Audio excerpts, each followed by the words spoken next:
'Twas the night before Christmas in 2003. Ensemble casts were poppin', especially comedies. Y2K was averted and quickly dismissed, and theaters bustled with fans of Hobbits. Love Actually was a box office hit, had a star-studded cast, and the acting was lit. The movie became a holiday craze with its heartwarming plots and Christmas cliches. On Colin, on Kira, on Emma, on Freeman, on Rickman, on Hugh, on Lincoln, and Neeson's. So lauded and praised, the film rose above with its cute portrayals of couples in love. Beyond its soppy holiday fun, is it time to admit this tradition is done? More than 20 years later, are these plots redeeming? Not worth a theater? It goes straight to streaming? In the spirit of Christmas, let's speak factually. The suggested new title is Loathe Actually. And happy holidays to everybody from the Arkham Sessions.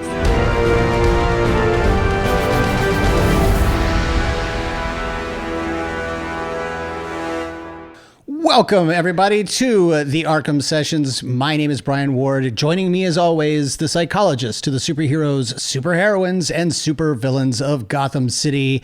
And now, Christmas, she's Dr. Drea Letamendi. Hello, Drea. Hi, Brian. Wait, I'm the psychologist to Christmas?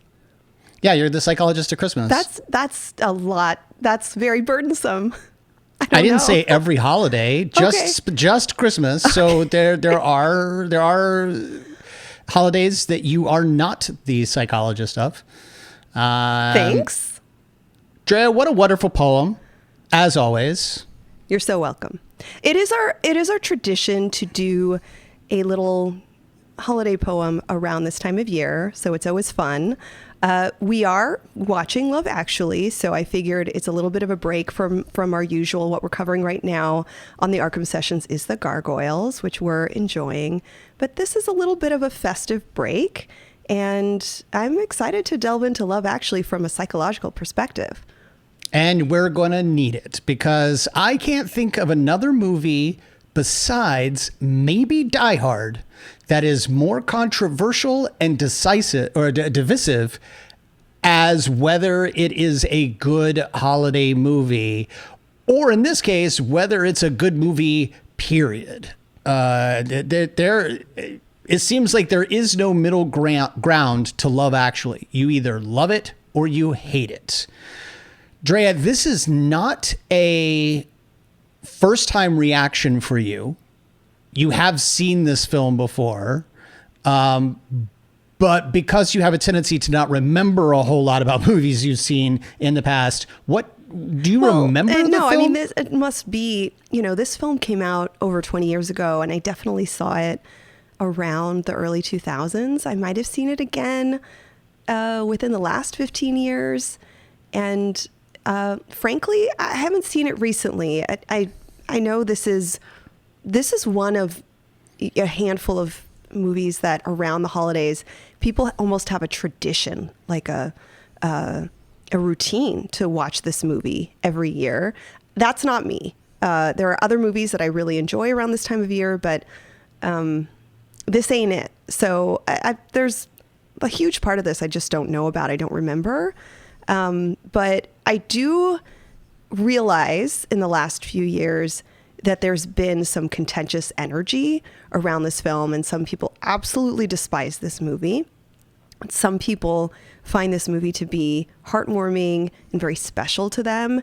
I'm not here to yuck anyone's yum, we're certainly not going to be overly critical, but we're going to point out some things that might stand out from the psychological perspective. Yeah. Well, with that, I think that's kind of the only way that we can lead into our analysis of Love Actually. I think we should just press play. What do you think? Well, the review that's showing on my screen says, quote, "Get ready for fun," unquote. Well, get ready for it, Drea. You're going to have lots. Is the fun happening during this movie? I'm not sure, but maybe. You know what? But I'm ready. If you're watching on YouTube, please be sure to hit that like and subscribe. It really helps out the channel, especially since we're not monetized and we're just trying to build an audience so that we can get more of that mental health information out there. Okay, all right, let's get to it. I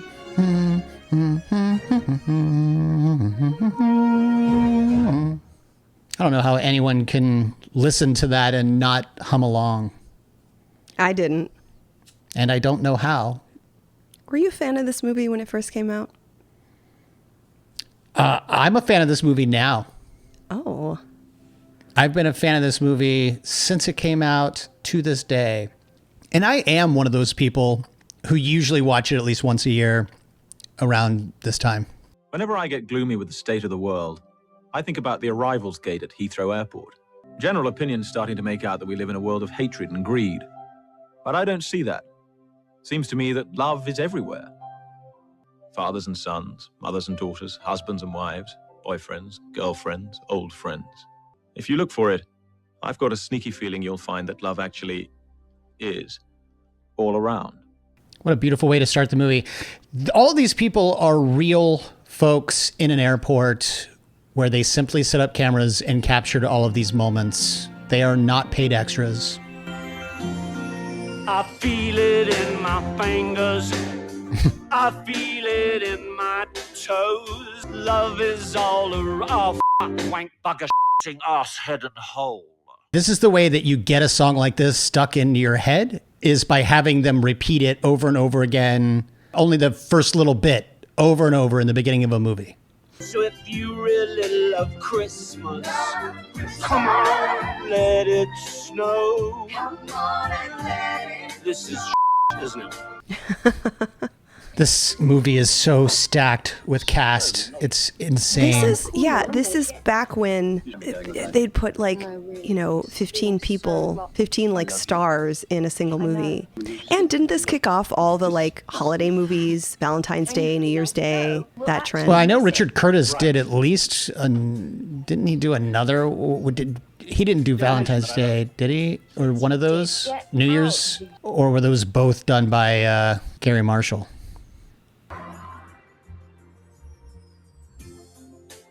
Richard Curtis, he directed Notting Hill back in the day. He did Four Weddings and a Funeral. One of your favorites, Drea, About Time. Horrible moment right now, though. Can I call you back? Of course. Doesn't mean I'm not terribly concerned that your wife just died. Understood. And I'm the lobster. The lobster? Yeah. In the nativity play? Yeah. Yes. There was more than one lobster present at the birth of Jesus. Duh. Try my lovely nuts. Beautiful muffin for a beautiful lady. He's trying so hard. Yeah, he's making me uncomfortable.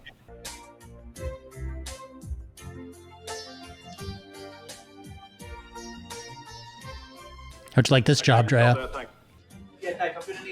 Just to be a stand-in for a porn movie? Oh, fine. Nice to meet you, Cat. He looks so young here. This is before he did Bilbo Baggins, right? Oh, yes. Many years. Good luck, kiddo.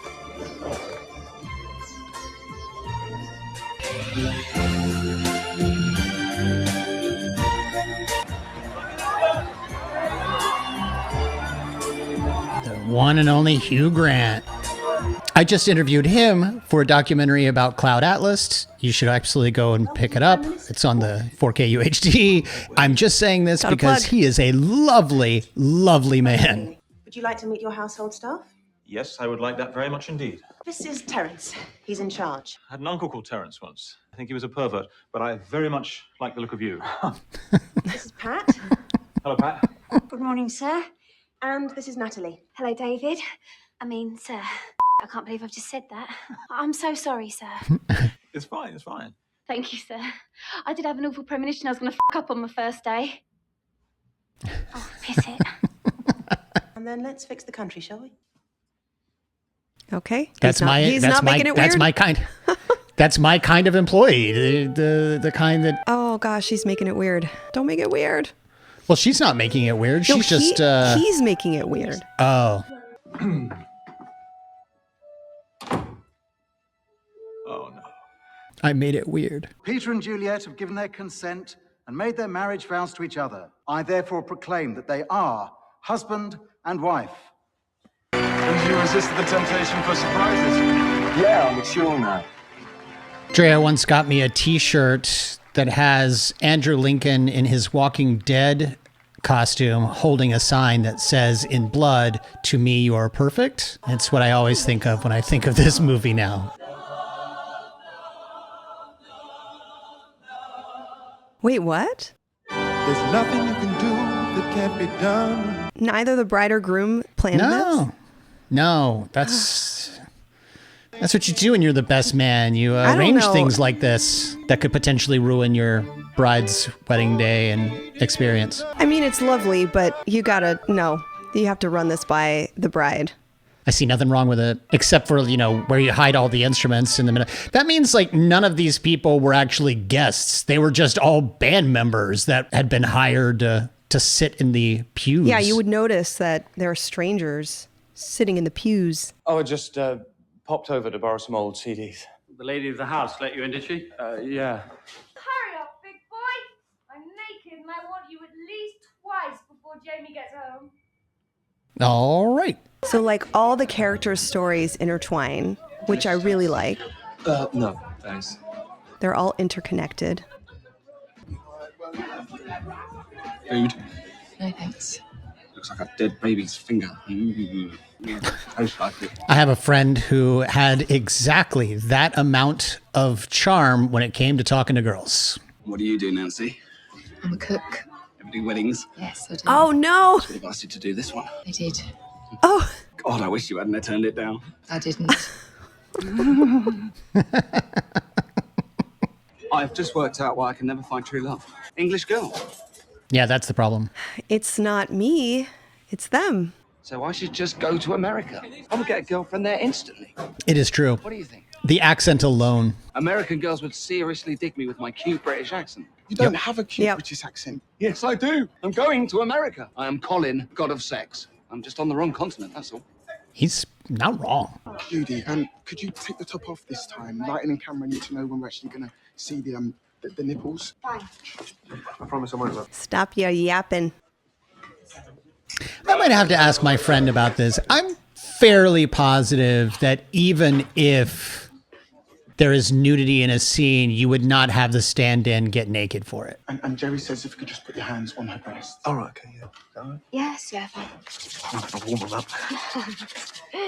Yeah, I would guess the massaging isn't necessary for... What are they getting, lighting, the lighting? and camera purposes? Yeah. I do have a friend who's been a stand-in for a very big actor for the last almost 25 years, and I'm going to ask him about this. Ask him about the nips.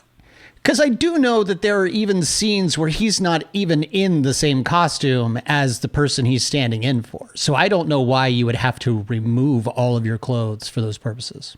Jo and I had a lot of time to prepare for this moment. When she first mentioned what's about to happen, I said, over my dead body. And she said, no, Daniel, over mine. So she's going to say her final farewell to you, not through me, but through the immortal genius of the Bay City Rollers.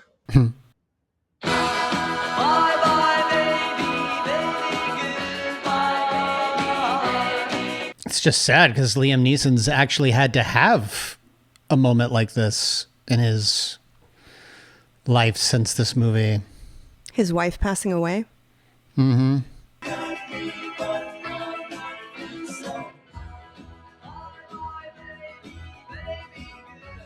Love that same song playing between a funeral and a reception, wedding reception. Do you love him? No, I just thought I'd ask the blunt question in case it was the right one and you needed someone to talk to about it. And no one had ever asked you, so you've never been able to talk about it, even though you might have wanted to. No, absolutely not. This DJ, what do you reckon? The worst in history? I'm the DJ.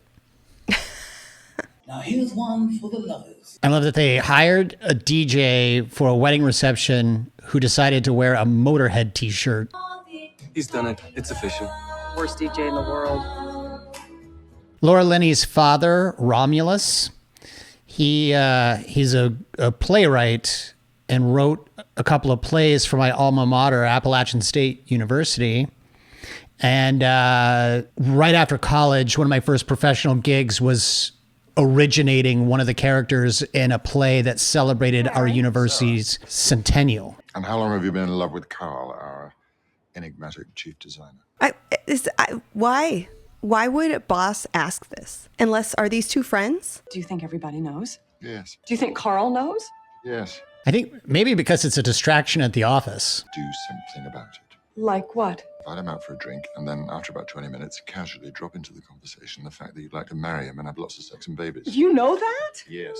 And so does Carl. It's in your email signature. Thanks, boss. Oh, that's not right. Hi, Sarah. Hi, Carl. Excuse me.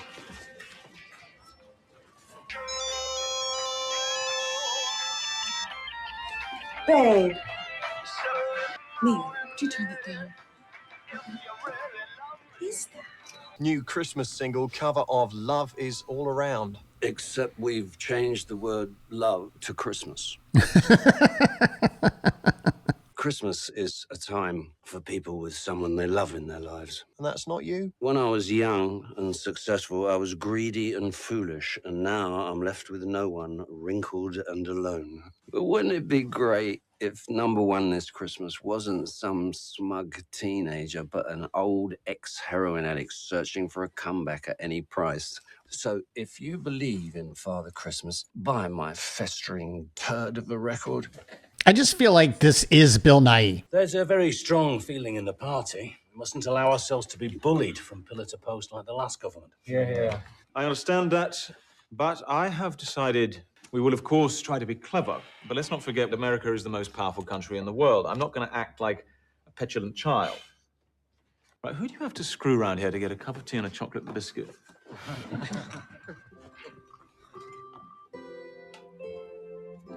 Making it awkward again. Yeah. And he knows that she's serving tea and Well, biscuits. I don't know that he knows. I don't know that he knows that she's the one who's bringing around the... I was hoping you'd win.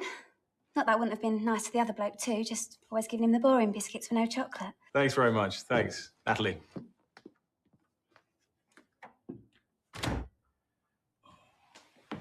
See, I do appreciate that. I appreciate a scene where the prime minister is even having trouble not being a little child when having a little crush. Judy, if you could just lower the nipples and shoot them a bit to the left. Are you going to ask your friend about this? Yeah. It's lovely to find someone I can actually chat to. I think she would not have to do this, but I think he absolutely would. Okay. I'm just kidding. I don't think either one of them are going to have to remove their... I believe everything you say. I don't think either one of them are going to have to remove their clothes. I bought a ticket to the States to a fantastic place called Wisconsin. Oh, no. Any bar, anywhere in America contains 10 girls more beautiful and more likely to have sex with me than the whole of the United Kingdom. That is total bollocks. Stateside, I am Prince William without the weird family. I do not disagree with him. I think he might be the wisest person in this movie. Favorite night of the year and your unhappy job to organize. Find a venue, overorder on the drinks, bulk buy the guacamole, and advise the girls to avoid... I really love Alan Rickman, but I don't love this. Wives and family and stuff? Yeah, I mean, not children.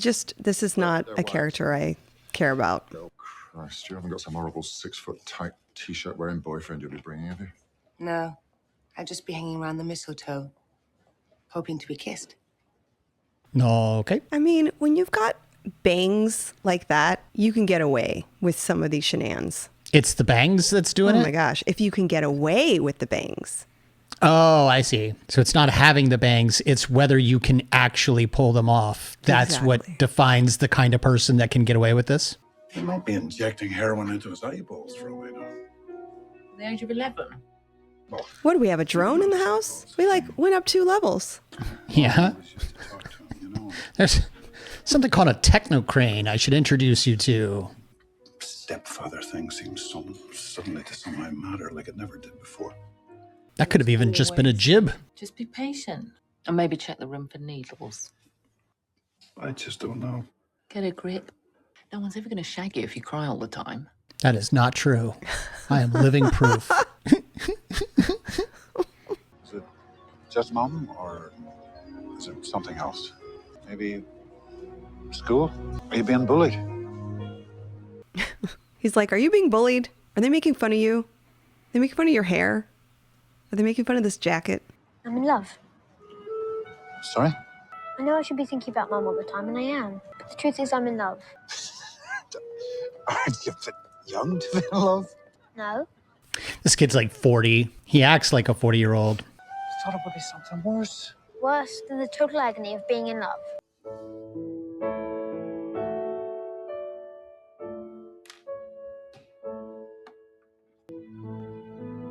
Hi, Sarah. Hi, Carl.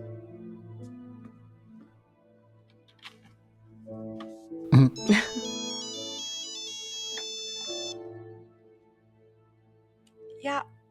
Is that the Jurassic Park ringtone?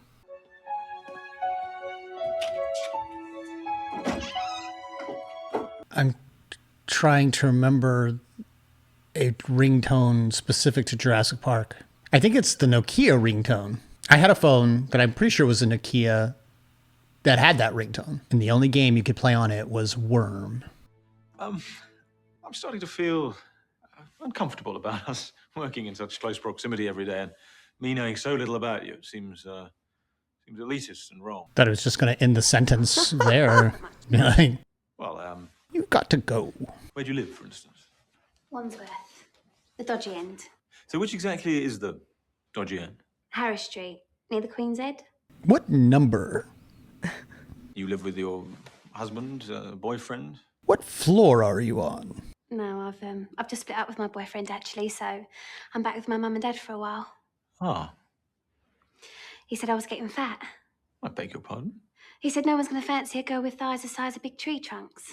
There are a lot of people who would love some tree trunks. Some tree trunks. And she's cute to boot. I mean, it's like... Being Prime Minister, I could just have him murdered. I'll think about it. Do. Ruthless, trained killers are just a phone call away.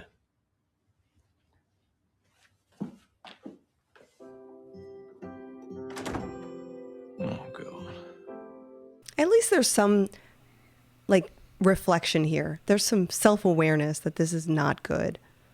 Remember, I was a kid once too. And what does he feel about you? She doesn't even know my name. How progressive.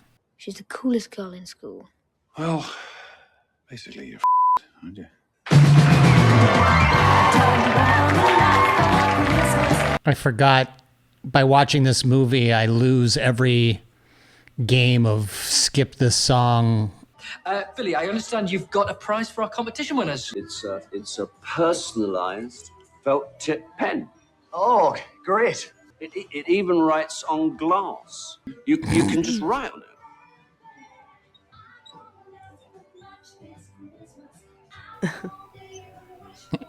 A lot of kids watching, Billy. Oh, yeah. Hi, kids. Don't buy drugs. Become a pop star and they give you them for free. And I do believe it's a commercial break. We'll see you soon.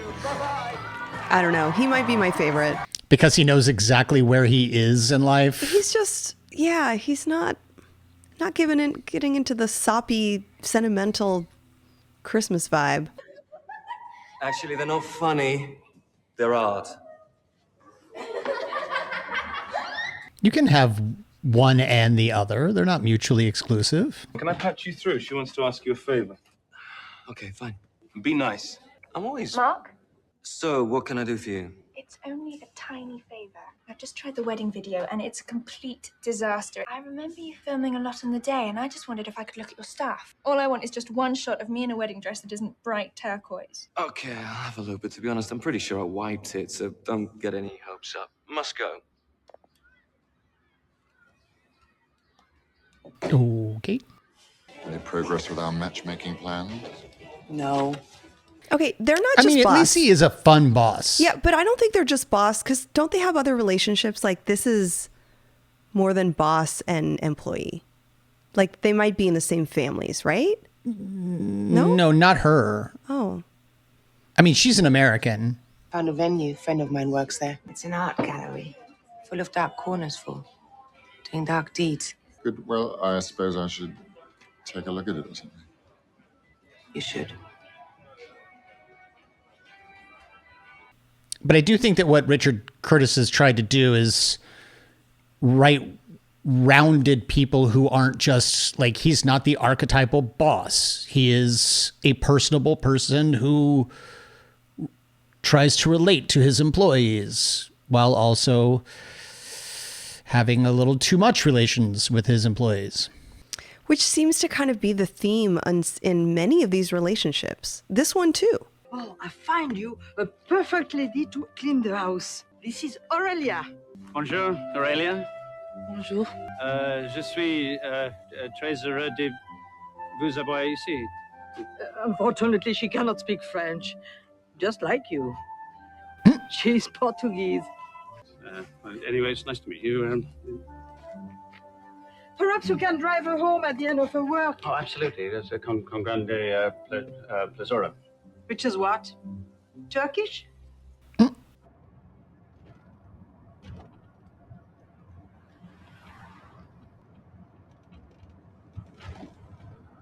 No, right. Silence is golden. I mean, he's trying. I'm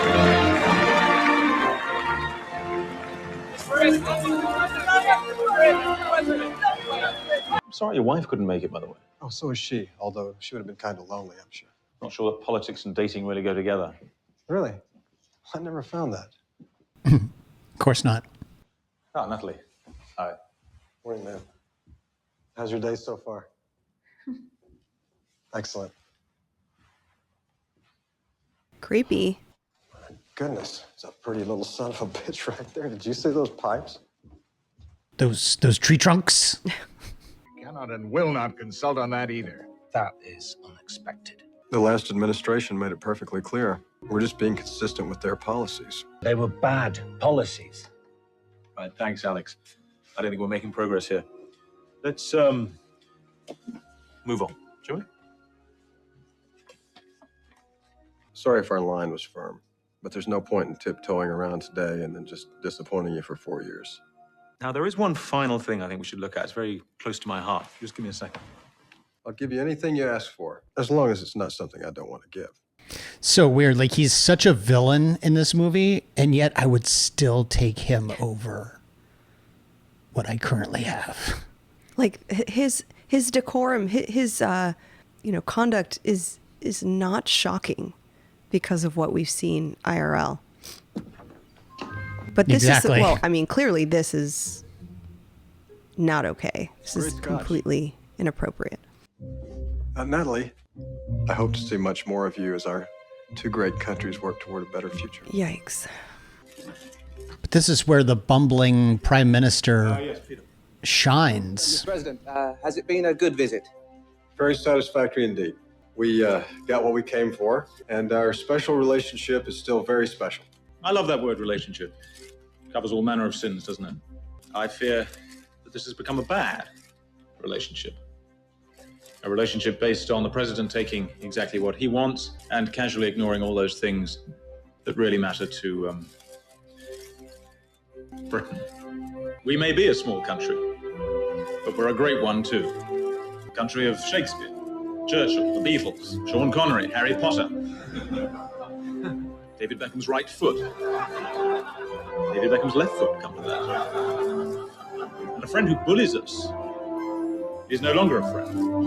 And since bullies only respond to strength, from now onward, I will be prepared to be much stronger. And the president should be prepared for that. I feel like every world leader should just take this script and read it off. Have you gone completely insane? You can't be sensible all the time. You can if you're Prime Minister. So she's like everybody's sister. The trouble with being the Prime Minister's sister is it does put your life into rather harsh perspective. Maybe that is the thing. Yeah, she's his sister, not Liam Neeson's sister. So who is she to Liam Neeson? She's the sister. She said she was Liam Neeson's sister. No. Joni Mitchell. I can't believe you still listen to Joni Mitchell. Joni Mitchell is the woman who taught your cold English wife how to feel. Did she? Oh, well, that's good. I must write to her sometime and say thanks. Now, which doll should we give Daisy's little friend Emily? The one that looks like a transvestite or the one that looks like a dominatrix? All those things are fine, by the way. I mean, she didn't say that they weren't. She said, which one should we give her? Golden oldie for a golden oldie. Give you all that you need. Wrap your love around me. You're so exciting, I can feel you getting hotter. Oh, baby. If you want more, jump. We used to listen to the Pointer Sisters a lot on car trips.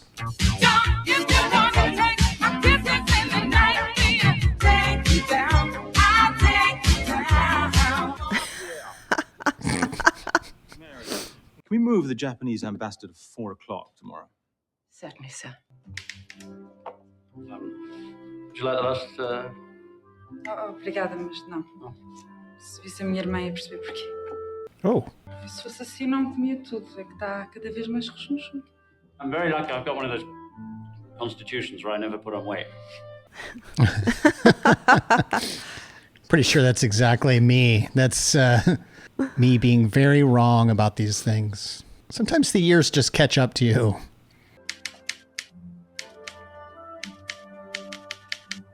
It is funny how many people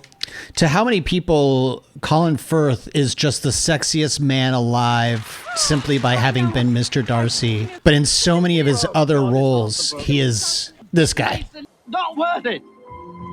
Stop. Stop. This is a nightmare. Oh, I'm in love. She's got a back tattoo. Oh, God, she's in.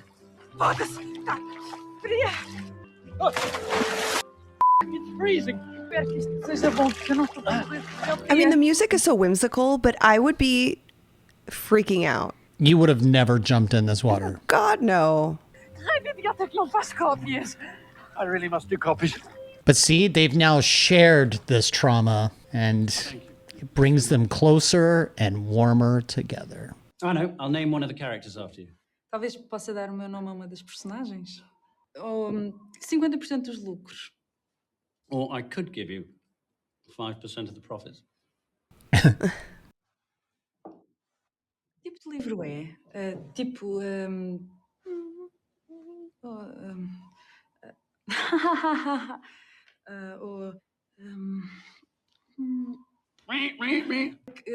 policial, crime... Yes, crime. C, crime. Crime. Mete medo. Scary? Yes, sometimes scary. Mainly scary how bad the writing is. Look, your first draft is allowed to be bad. Talvez mais tarde dê play. Sure. It's my favorite time of day. Driving you. É a parte mais triste do meu dia. Right. I would say that's a sad time of day.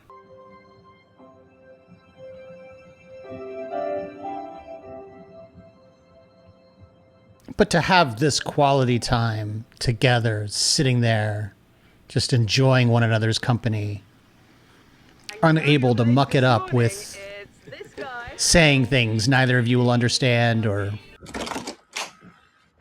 And off you pie. No, thanks.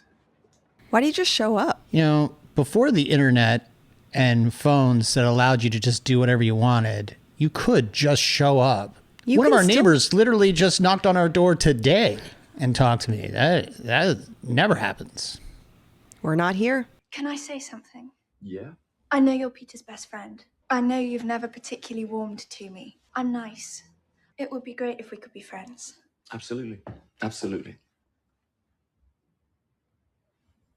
Doesn't mean we'll be able to find the video, though. Peter and Juliet's wedding. Do you think we might be on the right track? I'm just going to go rummaging through your stuff. It's not in a case. It's just out in the open. Oh, bingo. Well done, you. Best shot. That's the only one you can have. Everything else, taped over. And done. I look quite pretty. Oh, that's a close-up. It's quite close. Stayed rather close, haven't you? Oh. Did he add this music to the VHS? I believe we're listening to This is not Score. this is not diegetic music. I don't think this is diegetic.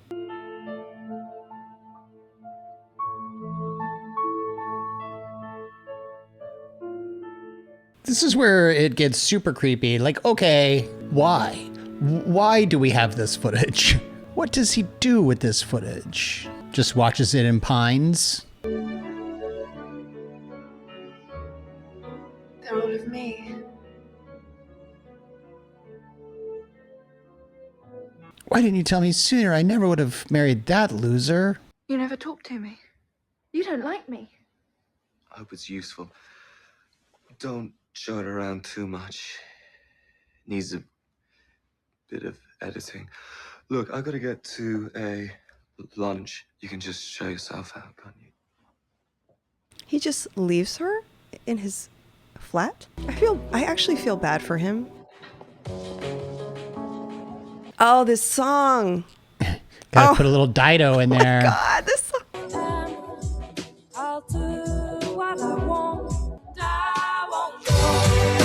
Oh my goodness. Such a vibe. I had this album. I played that song all the time. Oh, that's not the one I played all the time, but I did have this album. I played Take My Hand. Need you to do a favor for me. Of course. You know Natalie, who works here? The chubby girl. Oh my God. What do we call it? Chubby? I think there's a pretty sizable ass there, yes, sir. Huge thighs. Can we fire this lady? Yeah, exactly. I'm sure she's a lovely girl, but I wonder if you could redistribute her. It's done.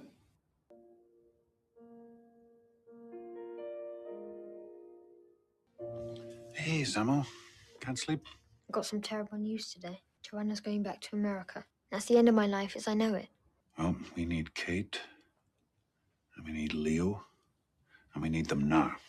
I don't think we need that. Oh, this came out? This was already out? This was 99. You trust me? I trust you.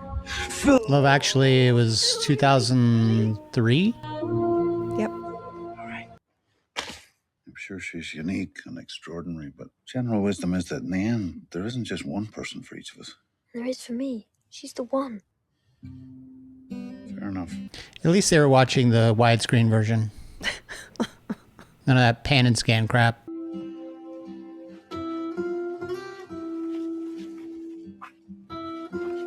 Oh, apologia. Grande familia, grande tradizioni di Christmas presents. Stupid. Just a bunch of garlic. Oh, I'm giving my favorite people a big bushel of garlic. Well, goodbye. Eu vou ter saudades tuas. Da tua lentidão a bater à máquina. Tua má condição.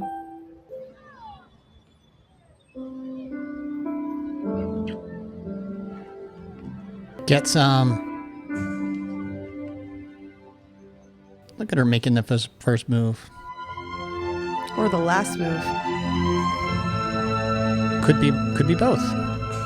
Who is Mr. Darcy? Pride and Prejudice. Oh. There's like 3 generations of women who love Colin Firth because of Pride and Prejudice. But not the Keira Knightley Pride and Prejudice. No. That predates Keira Knightley's. Got it. Okay, that's pre... Okay. You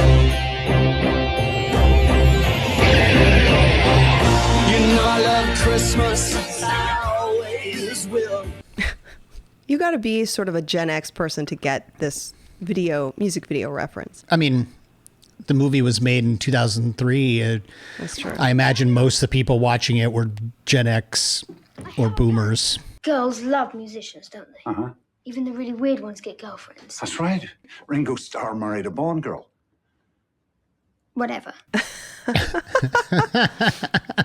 And I thought maybe if I was in the band and played absolutely superbly, there's a chance that she might actually fall in love with me. I think it's stellar. Apart from the one obvious tiny little baby little hiccup. They don't play musical instrument. A tiny, insignificant detail. Dre and I live not terribly far away from a school where just about every Friday you can hear the students of all ages singing or playing musical instruments outside in little concert settings. And I kid you not, whatever kid is out there playing the drums reminds me of this kid. Anyway, I suppose I better go and do the duty round. You're a saint.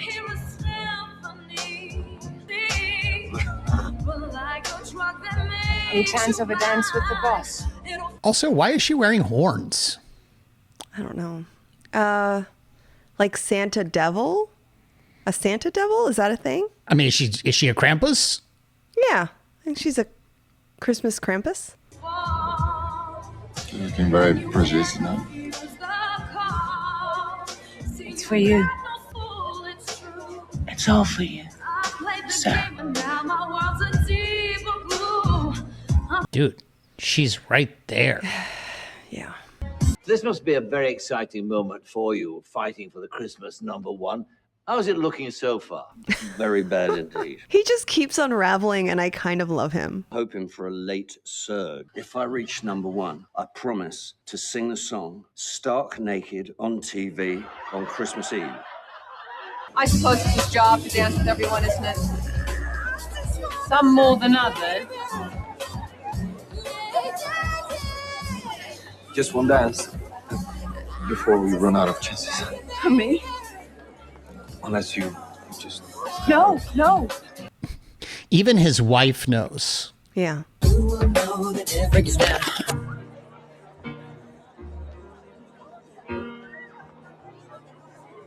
Yeah, this might be the worst DJ to go from an upbeat tune like that, not even finish it and go right into this. Like a light bulb in a dark room, turn me on. The whole hair touching is so intimate. Like, these two are not there yet. I think they are there. You think they are? How many people go around touching people's hair? I don't think it's a matter of that. It's a matter of the fact that she's been working there a couple of years and she's been deeply in love with him ever since. And he knows it and has probably had similar feelings with her. So it's the two of them coming together for the first time. So there is an intimacy there that is earned. It just hasn't been actualized in any way up to this point.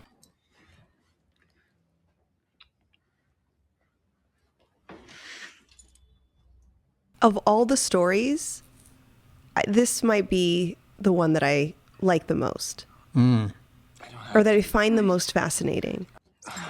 Just, would you excuse me for 1 second? Sure. Just, 1 second.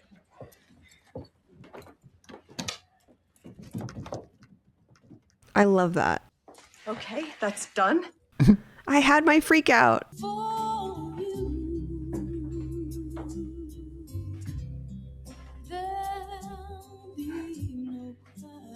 This is a cover of a Fleetwood Mac song called Songbird, written and sung by Christine McVie. I don't know who's doing this cover, but... The sun will be shining, 'cause I feel that when I'm with you. I do prefer the Fleetwood Mac version, not gonna lie. Such intimate hair touching.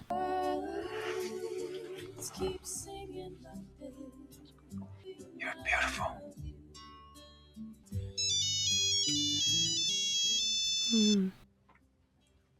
Hello? Hi, hello, darling. No, I'm not busy. No, far away. Oh, yikes. Yeah, this is why when you said this is your favorite of the stories, I'm like, ooh.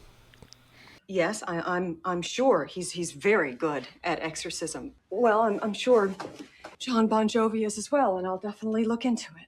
Okay, I'll talk to you later. Bye-bye. Sorry about that. It's my brother. He's not well. He calls a lot. Sort of there being no parents now and us being over here, it's my job to keep an eye on him. I mean, not my job. Obviously, I'm glad to do it. I mean, life is full of interruptions and complications.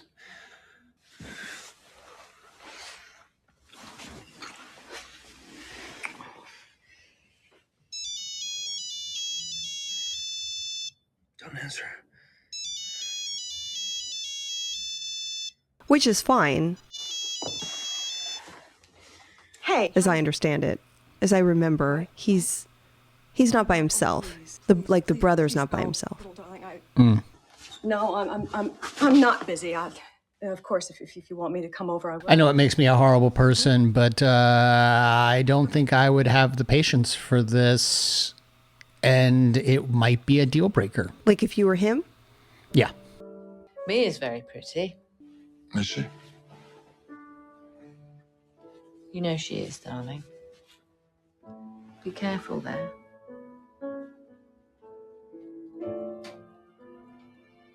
Nurses are trying to kill me. Nobody's trying to kill you, babe. So this is, I'd say, a little unrealistic. I think this portrayal Thank you. can be argued to be unrepresentative of psychosis. Mm-hmm.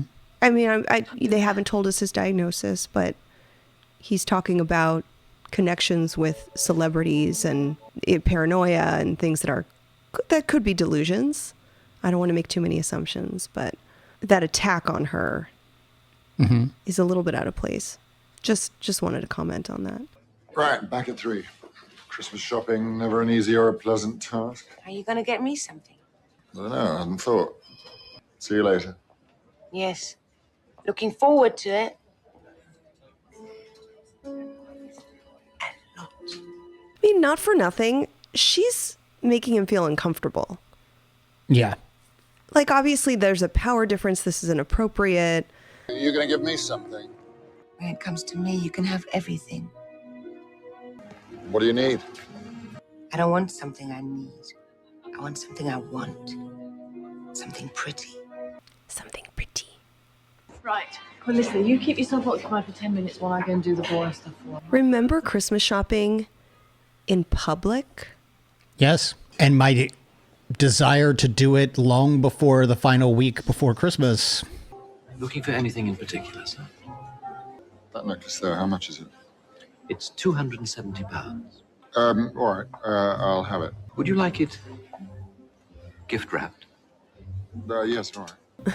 Let me just pop it in the box. Could we be quite quick? Ready in the flashiest of flashes.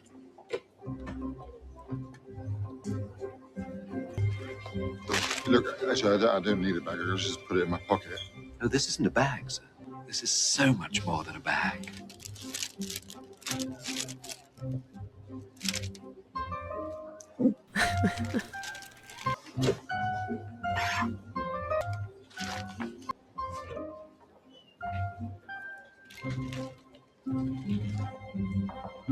So apparently, in this scene, Alan Rickman was phenomenally agitated for real because they couldn't shoot in this shopping store in the store during the day, so they had to shoot all night, and Rickman was not particularly down with that.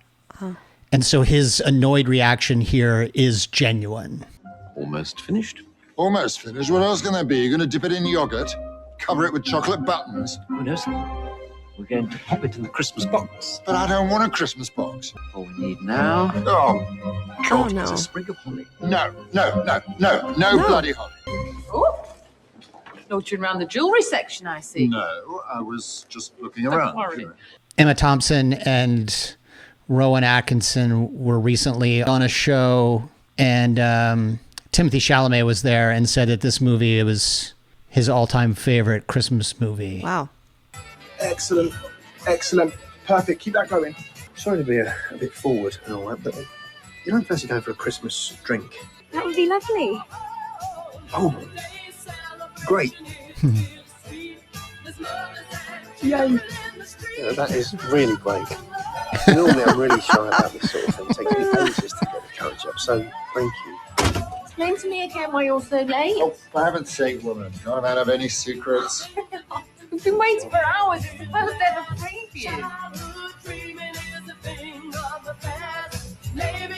Stay out of people's coats. Yeah, I thought he had it all wrapped up. No, remember, he didn't even take it with him.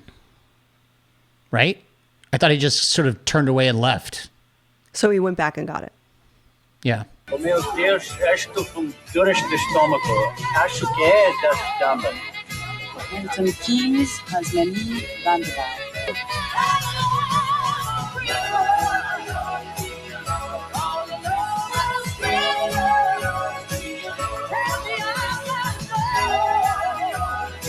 You'll come back a broken man. Yeah, back broken from too much sex. You are on the road to disaster. No, I'm on Shag Highway, heading west.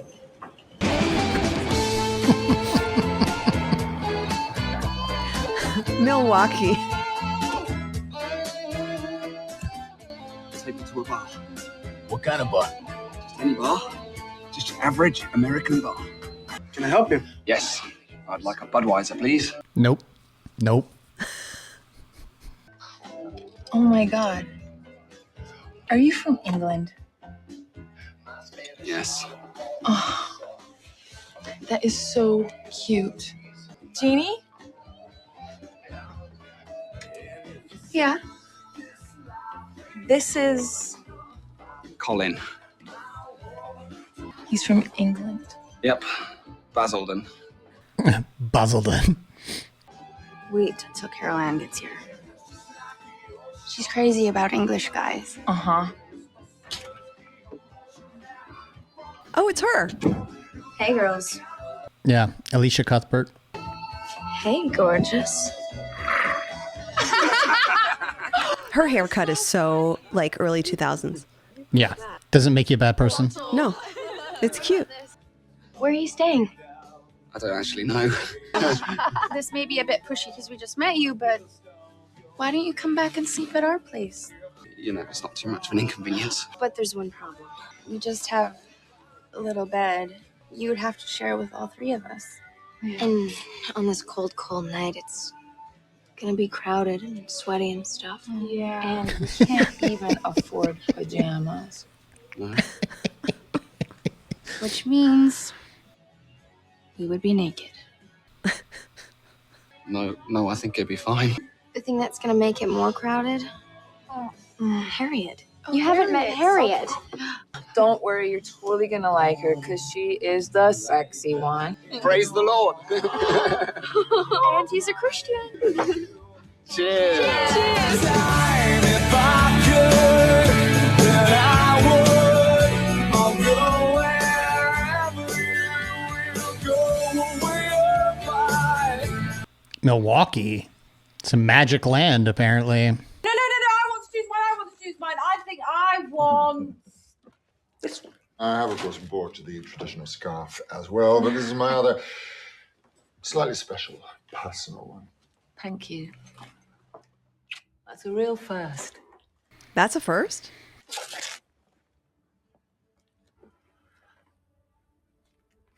God, that's a surprise.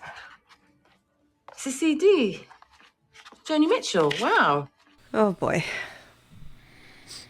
This is why I don't go looking at boxes or through presents ahead of time. It's not her fault. This is not her fault.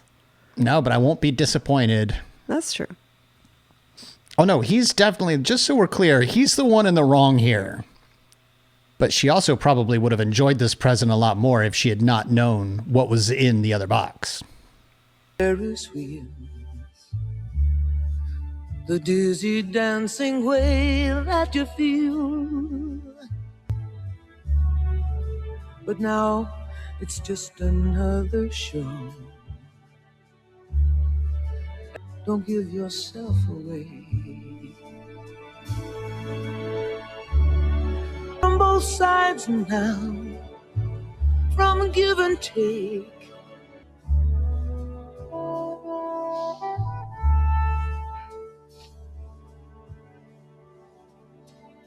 That way. Oh, but now, old friends, they're acting strange. And they shake their heads and they tell me that I've changed. Well, something's lost, but something's gained. You know the thing about romance is people only get together right at the very end. Of course. I just want to move into their house and take care of these two boys. I don't think you would enjoy it as much as you think you would. I mean, they're doing quite well, you know, with losing his mom. Well, I almost feel like the kid's infatuation with his classmate is giving Liam Neeson something else to think about, a little bit of a distraction. Right. And he remembers early love. Hello. We're live across the nation, and you're number one. How will you be celebrating? I don't know. Either I could behave like a real rock and roll loser and get drunk with my fat manager, or when I hang up, I'll be flooded by invitations to a large number of glamorous parties. Bill, it's Phoebe, babe. Hello. Elton. Send an embarrassingly big car and I'll be there.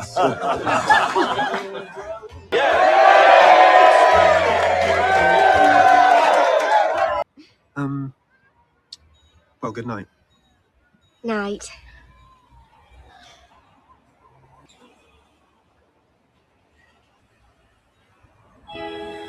So I believe this may have been... So Martin Freeman would have probably done The Office by now, but he had not yet done Hitchhiker's Guide. Certainly hadn't done The Hobbit. Oh,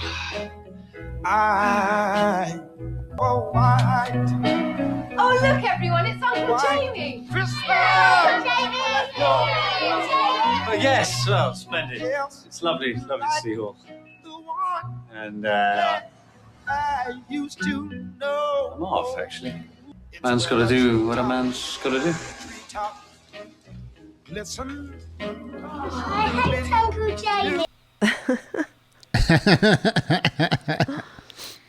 Would I care if one of my relatives showed up and then decided to leave? Probably not.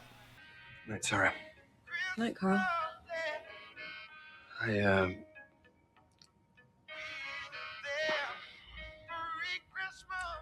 Merry Christmas. Merry Christmas.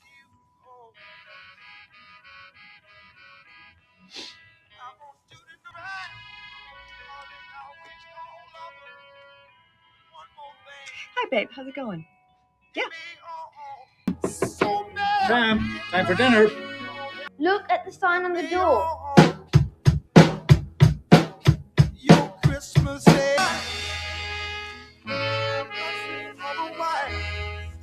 It's a little long.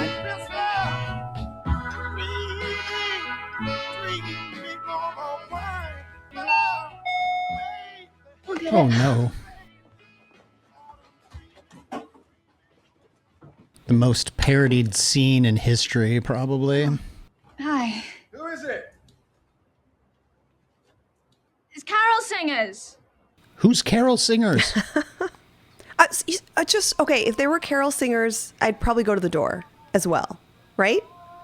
No, I think the idea is nobody actually wants to go see carol singers, so you just tell them to go away. Oh, okay.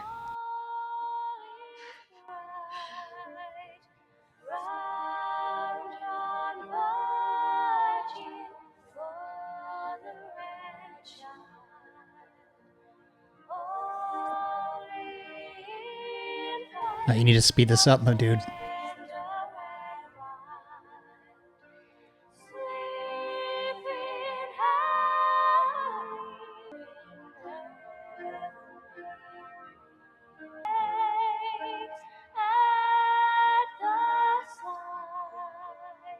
By the way, carol singers don't typically come with an accompanying band. This was a bad plan. I'm really, really torn about this. Yeah. Because I just don't think it's right, but I really like Andrew Lincoln. But I also like the closure that this gives him. Right, like this scene is great because Enough. It's done. What the hell are you doing here? You're supposed to be Elton John's. Yeah, well, I was there for a minute or two, and then I had an epiphany. It was about Christmas. You realised it was all around? No, I realise that Christmas is the time to be with the people you love. Right. And I realise that as dire chance and fateful cock-up would have it, here I am, mid-50s, and without knowing it, I've gone and spent most of my adult life with a chubby employee. And much as it grieves me to say it, it might be that the people I love is, in fact, you. Well, this is a surprise. Yeah. He said he's in his mid-50s. You don't believe that? You think he's older? I think Bill Nighy has always looked older than mid-50s to me. This is sweet. We have dear friends in their mid-50s. You think they look like him? We have had a wonderful life. I feel very proud. Oh. Moron.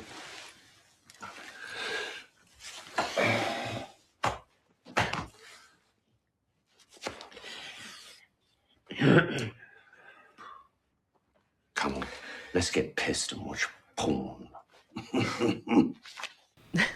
Okay.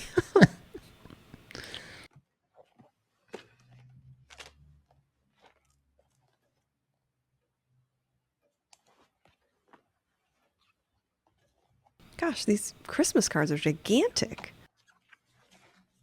Dear Sir, dear David, Merry Christmas and I hope you have a very happy New Year. I'm very sorry about the thing that happened. It was a very odd moment and I feel like a prize idiot. Particularly because if you can't say it at Christmas, when can you, eh? I'm actually yours, with love. Your Natalie. What is this thing about you have to be honest at Christmas? I'm sorry, are you dishonest at Christmas? Yes. Who made up this lie that we have to be honest at Christmas? And that's the only time that it's okay to be honest. Wait, who said it was the only time? Several people have implied that this is the time that you should fess up and be honest. I believe that that's because Christmas is meant to be a time of joy and hope and honesty and loyalty and, you know, all the good feelings. So you don't hold back. I think I'm more troubled that you just openly admitted that you're actively dishonest at Christmas. I'm specifically intentionally dishonest only during Christmas, just to defy this honesty at Christmas policy. Hello, does Natalie live here? No. Right, fine. Thank you. Sorry to disturb. Yeah, aren't you the Prime Minister? Yes. In fact, I am. Wouldn't he be able to get her address, like for real, like from HR? Ah, hello. Does Natalie live here? No, she doesn't. These kids are the best. No, I'm not. Please, sir, please. Please. Well, I suppose I could. Please. Good King Wenceslas looked out on the feast of Stephen, when the snow lay round about, deep and crisp and even, brightly shone the Yeah, it's this shot. Hello. Sorry to disturb. Does Natalie live here? No. She lives next door. You're not who I think you are you? Yes, I'm afraid I am, and I'm sorry about all the cock-ups. Not my fault. My cabinets are absolute crap. We hope to do better next year. Merry Christmas to you. Okay, bye. All right. This is before the selfies and the, all that. Is Natalie here? Oh, where the is my coat? Oh, hello. Hello. Unfortunately, we're very late. It's the school Christmas concert, you see, David. Well, I just needed Natalie on some state business. Well, perhaps you should come on later, Plumpy. Natalie. Well, listen, I don't want to make you late for the concert. No, it's nothing really. The octopus costume's taken me months. It is a lot of legs, David. But listen, why don't I give you a lift? Okay. okay? I do love the callback to the nativity play, having not only a lobster, but now an octopus as well. This kid. How far is this place? Just round the corner. All right. Thank you for the Christmas card. You're welcome. Look, I'm so sorry about that day. I mean, I came into the room and he synced towards me and there was a fire and he's the President of the United States and nothing happened, I promise. And I just felt like such a fool because I think about you all the time, actually. And I think you're the man that I really... The timing that this kid has Yeah. is brilliant. I like the idea that Richard Curtis is just sitting there being like, don't move anything except your eyes. I think I better not come in, you know. Last thing anyone wants is some sleazy politician stealing the kid's thunder. No, please come. I better not. But I will be very sorry to drive away from you. Come on in, we can watch from backstage. Okay. Terry, I won't be long. Terry, I think you should go with him. Yeah, you need some protection. Oh, David! Hey. You all right? What the hell are you doing here? It never occurred to me you'd actually turn up. Well, I thought it was about time. I just didn't want anyone to see, so I'm going to hide myself somewhere and watch the show. Good luck. I have to tell you, I've never been gladder to see my stupid big brother. Thank you. All right. Oh, now, we haven't been introduced. This is Natalie, who's my catering manager. Oh, catering manager, watch out. He keeps his hands off you. 20 years ago, you'd have been just his type. I'll be very careful. No, seriously. Come on, showtime, quickly. Look, see you after. Yeah, probably, yeah. Thank you, Prime Minister. It's all right. Come on, move. Right. Catch a falling star and put it in your pocket. Save it for a rainy day. Never let it fade away. And a big whale. Fade away. Why? And then you got a Spider-Man as one of the wise men, I guess. Your school would now like to present their chosen Christmas number. It bothers me that he's not in front of the microphone.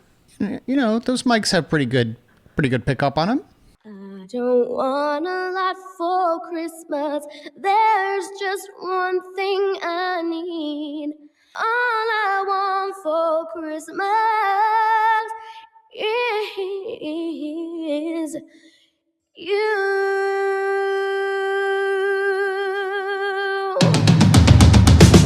Don't want a lot for Christmas. There's just one thing I need. Oh, yes, I wish come true. All I want for Christmas is you.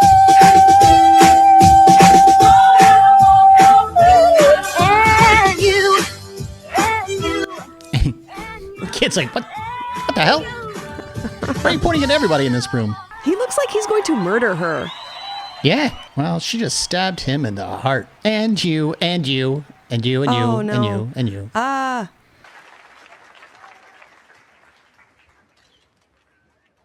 Right. Little bow.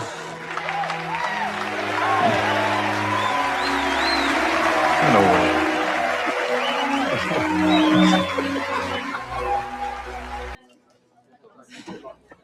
Tell me, if you were in my position, what would you do? Imagine your husband bought a gold necklace and come Christmas gave it to somebody else. Would you ask him in school? Yes, you would. Would you bring it up at this school play? Yes. Would you stay, knowing life would always be a little bit worse? Or would you cut and run? I am so in the wrong. A classic fool. Yes, but you've also made a fool out of me.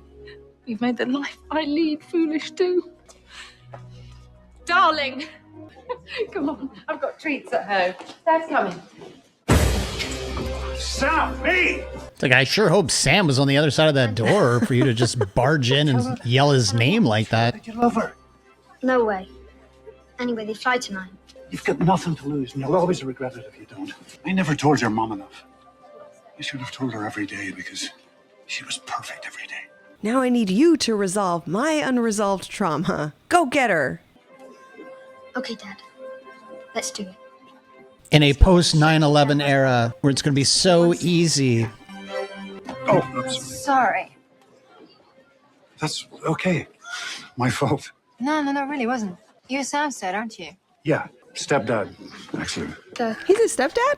Yep. Well, Oh, okay. I hope we'll meet again, Karen. Carol. I'll make sure we do. Carol Singers. Look, there she is. Where? Over there. Oh, no. It's okay. We'll go to the airport. I know a shortcut. Let me tell you, there's never a shortcut to the airport. Boa noite. Eu estou aqui a pedir as mãos de sua filha. O quê? Você quer casar comigo? You haven't even gone on a date yet. Yeah, this is intense. None of these relationships are going to work out. Eu quero casar contigo. Mas eu nunca ouvi mais gordo. Mas o que é que isso interessa? E agora vais vender um carro qualquer, não? Vender? Mas quem é que vale a vender? Eu tenho pago. Desculpa, eu falar da outra filha, a Aurélia. Está aqui. Está no trabalho. Mas eu levo lá. Meu pai vai vender a Aurélia como escrava àquele... Oh, no. The whole town just gets up and they either want to see her get sold or they want to defend her. I'm not sure. It seems more like the former. Wow. That's so awful. So many horrible fathers. Can't come through without a boarding pass. Not even to let the boy say goodbye to the love of his life. No. Right, no. Not in this post 9/11 world. Get out of here. But see, that's when you get your guardian angel, Rowan Atkinson, involved. Do you want a big run for it? Hold on to that as well. You think I should? Yes.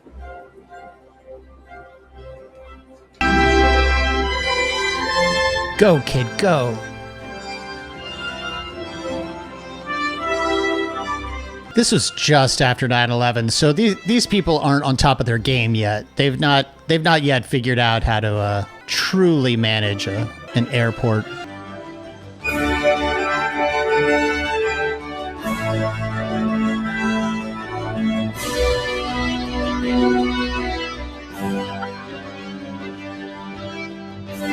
Isn't he supposed to be hanging out with his friend tonight? Yeah. Sam? Now what? How What's long the was it going plan? to take them to go through that gate? Oh, Jesus. I've got to run. That was it? That's it? No, I believe he said something to her.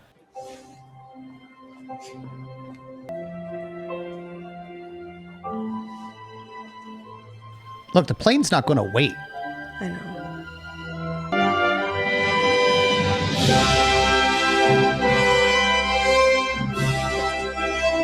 Soak it up now, kid. As a reddish-haired boy, you're not going to get very many of those reactions. Not true. Especially in the country from which you hail. Estou a vir pedir para casar com ela. Não pode fazer isso. Ela é a nossa melhor empregada. But she cleans my house so well. She's like, why are you at my place of work? Bonita Aurélia, eu vim aqui para te pedir para casar comigo. Eu sei que ser louco, porque mal te conheço. As coisas são muito claras para mim. Não preciso de prova. Claro que eu saber que tu não és tão louca como eu. É claro que eu pensar que tu dizes não. Mas é Natal, Right. But because I it's just wanted to be Christmas, honest. because it's Christmas, I can wild out and do whatever because it's Yes. Christmas. Yes. Thank you. That will be nice. Yes, is being my answer. Okay, it is cute that she learned English while he was learning Portuguese. Mm-hmm. Can't get language barriers get in the way next time something like this happens. You learned English? Just in cases.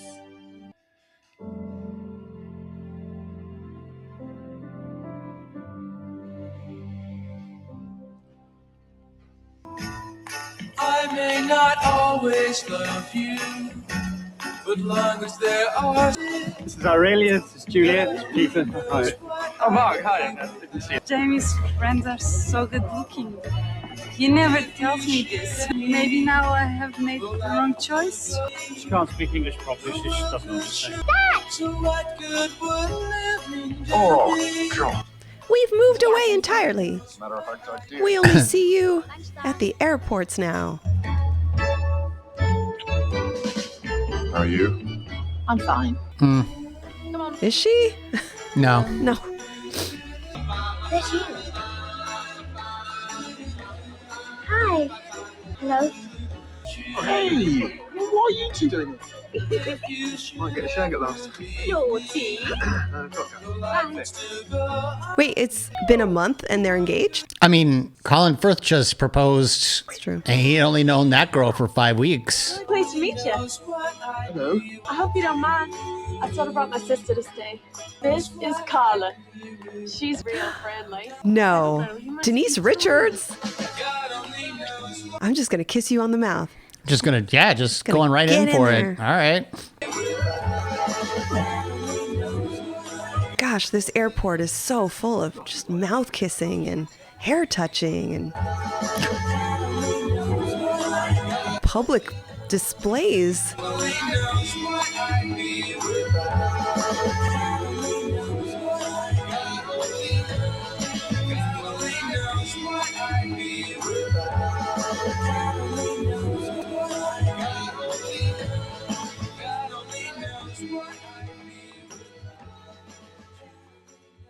Okay, Drea. Wow. So let's answer that time-old question. A, is this a good movie? And B, is it a good Christmas movie? Those are two separate questions. I actually will say, let me say this. Okay. It's really, really hard to hate this movie. Like, there is something about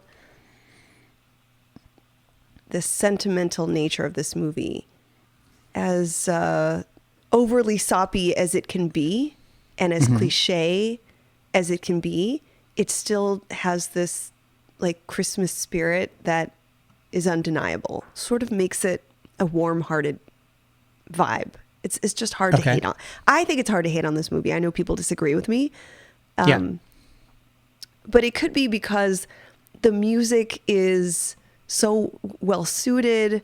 There's so many stars and brilliant actors. It's just really hard to not be like in the Christmas mood and in the mood that I think they really want to infuse, which is the sense of like love is everywhere.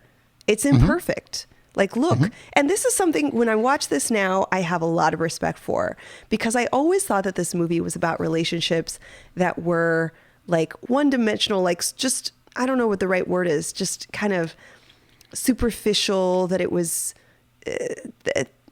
certainly not all the relationships are realistic, but I always sort of felt like these were mainly idealistic representations of affection and love. And when it was a fantasy, right? But when I saw it this time, I was like thinking that no, there's a lot of imperfect situations and love that is badly timed, love and affection that is not right, in some cases inappropriate. Love and affection that is not reciprocated. not everyone gets, it's far from everyone getting what they want. It's not a happy ending where everyone gets what they want. There's a lot of different outcomes. So yeah, I think overall I would say it's a good Christmas movie because of the sentimentality. It is not, I wouldn't consider it, generally speaking, a good movie in the now times, like in today's times. I'm not sure. You mean that in 2025 it's more problematic than it would have been in 2003 because of how much we've progressed socially? I mean, I'll be honest. I think a lot of the movie still stands up, like still works. And again, though I think a lot of the plot, like the umbrella plot, is to make us reflect on how important relationships are. Even relationships that are flawed and imperfect and difficult and not reciprocated. Love that's lost, love that grows distant, love that you lose. I mean, you know, it's just. I think it really is meant to lift up all those different feelings that we have about relationships in general. Romantic relationships, familial relationships, even work relationships, the different places in which we have these interconnections and these bonds with people. And so on those levels, it really stands the test of time. I think it's still relevant. But I'm a little confused then. So you're saying it's good as a Christmas movie. Yes. But it's not necessarily good as a movie. Like it's good in a particular niche, but not otherwise. For some reason, I'm not happy with it as a movie in general, because I think it's the Christmas vibe and the Christmas spirit that it hinges all these feelings and emotions on. And I will name it. Now, there are some problems I have with it from the writing perspective that I think, and maybe I'll just say it now, like some of the male employer, female employee situations where there's these power dynamics, that really doesn't quite come across as understanding. Like I don't have a lot of tolerance for those plot points as being humorous or being romantic. But rather than be vague about it, what do you mean by that? Like, I understand that the power dynamic of employer and employee, that part is obvious. I can think of, am I wrong here? There are 3 scenarios, right? Where it's employer and employee. You've obviously got the prime minister, and then her, Natalie, and then you have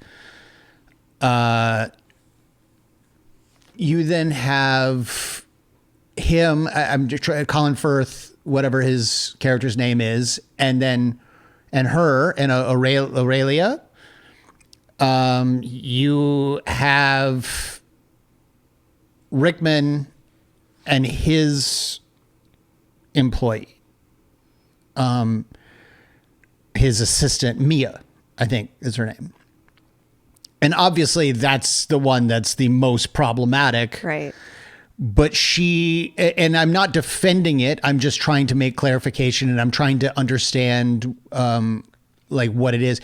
I think, like the Colin Firth character doesn't present as being higher than her in the power dynamic, if that makes sense. Like there's an understanding that he needs someone to do these things, yes, but he doesn't treat her like an employee but he necessarily. Pays her. What? She's getting paid by him. No, that I understand, but yeah. I think the other difficulty with this that doesn't hold up is that, I mean, you're pointing out a trend here. Yeah. Maybe this would fall differently or land differently if some of the women held the power and the men didn't hold as much power. But it's this consistent narrative of an older male boss, ostensibly holding power over a much younger female employee. And I'll be clear, like, I think in all situations, it looks like there's consent, and it looks like the female employees reciprocate the affection and the interest. And I'll give, of all of them, it's Hugh Grant's character, the prime minister, that I sort of give the most credit to, because he ensures that they don't work together. And while it does seem off-putting at first, he ensures that this woman that he's attracted to is not his assistant. And it isn't until, they're no longer in that bind that he's made advances toward her. Yeah. Much later. So I think there's a little bit I think there's better boundaries there. And look, overall, this isn't something that I'd say would kind of create a vibe or make this movie unwatchable or anything like that. I'm not saying that this is an issue that makes this movie bad. I'm just saying that because it's multiple scenarios that use this same narrative, it really kind of gets in your head. Yeah. I don't know that all of that was necessary. But then you've got Harry, you've got Rickman, and you've got Mia. And Mia is his assistant. But I know we sort of joked a little bit, like the whole horns thing and like the Krampus, of it. But do you think that where Rowan Atkinson was sort of clearly meant to be a guardian angel, she was very clearly meant to be the devil in temptation, and going so far as to give her red sequiny horns at a Christmas party, while she is the assistant, she's also the aggressor in that scenario? Is that problematic or not problematic? Is it, I don't want to give him a pass by any stretch of the imagination. I don't want to do that because he doesn't deserve a pass. However, he is the character that succumbed to temptation. And while he was the boss, I feel like his performance as that character, and even the way that it was written to some degree, was that he was the weak one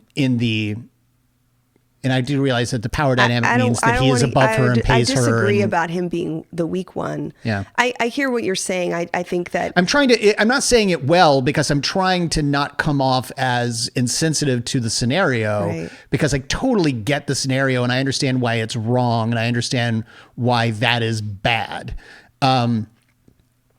However, I think the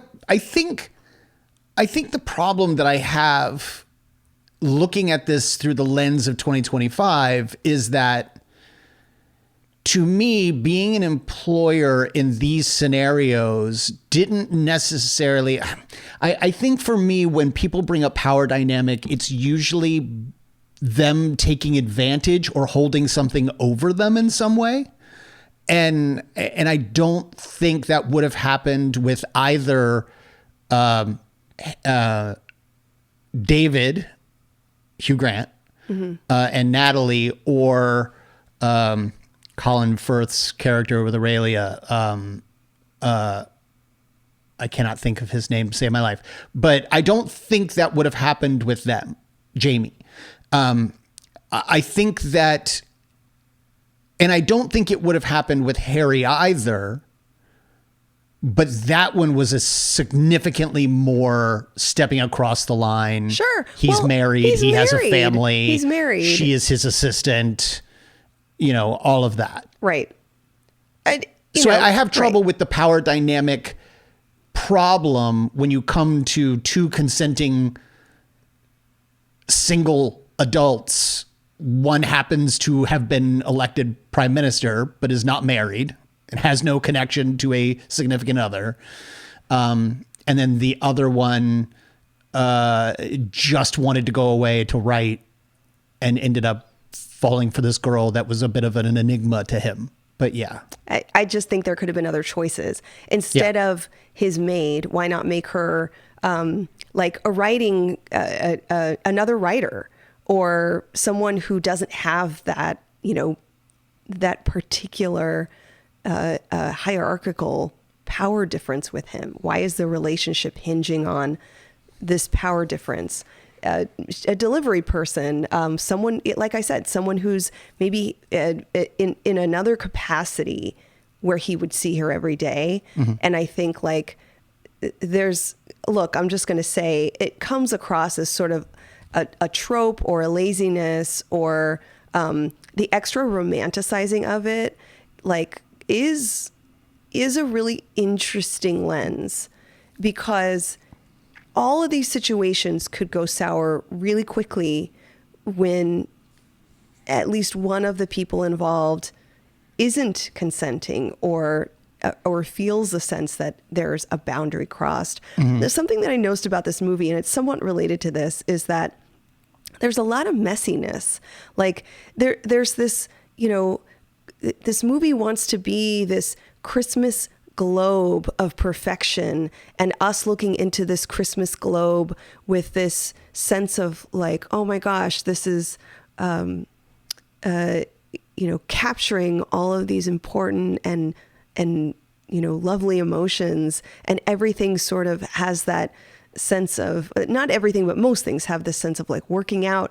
But there's a lot of messiness too, for better or worse, that I don't know if it's consistent with this idea that like, well, on Christmas, you got to be honest, you got to be forthright, you got to get messy, you got to just put yourself out there. I think what you're really saying is you really want to just bottle up at Christmas time, and you're really upset that this movie is encouraging you to be honest. But it also sets up things that are wildly and unrealistically successful.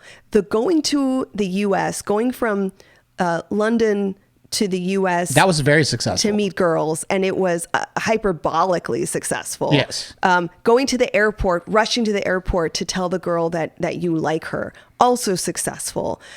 Going to the girl's house, the prime minister going to his ex-assistant's house to apologize, that was successful. Everyone popping up and showing up at places unannounced and rushing to airports and homes and confessing, going across Europe, showing up at the family's house and, you know, proposing and getting engaged. Like these are all actually truly messy things to do, and not advisable things to do, because you don't know if the other person is down for these outcomes. And yet all of these things miraculously turn out, and the backdrop of all this Christmas music is like, see, at Christmas you can wild out and get messy, because that's what you do on Christmas. Well, but hold on, there are consequences. I would not say Harry wilding out at Christmas is successful for his relationship with Karen, with Emma Thompson. True.